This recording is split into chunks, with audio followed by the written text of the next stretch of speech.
Halloween is next Monday, and UP police departments are sharing tips on how to make it safer for your little ghosts and goblins. Local 3's John Truitt has the story. With Halloween almost upon us, it's time to think about how to keep your kids safe while trick-or-treating.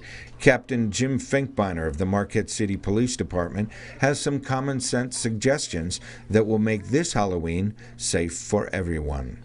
You know, when you're out trick-or-treating with the kids, first of all, have adults with you and go in groups of kids.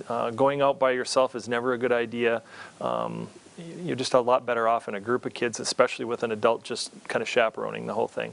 And kids should be, you know, when you're going through the neighborhoods or even in a downtown area, make sure that you're crossing at the intersections, make sure you're crossing at the corners, don't run out between cars. And with adults there, a lot of times it's a little easier to keep track of the kids that way too.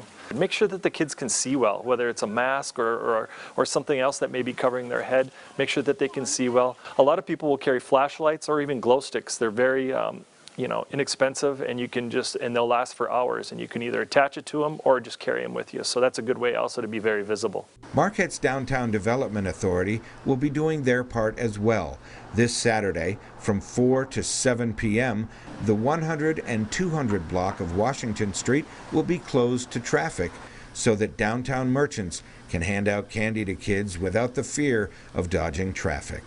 This is the first time we're finally closing down the streets, and so far it's been perceived very well, both from the police, the city, and the businesses, because they agree too that with children it's scary to see them just run into the streets, so good to have no traffic. Although there have been no recent incidents involving tampering with candy, Captain Finkbeiner suggests parents keep an eye on what the kids are bringing home. Any of the candy that the kids get, make sure that parents check that candy over beforehand, before the kids start to eat it. And just a good practice is, not to enter any strangers' home when you're out trick-or-treating.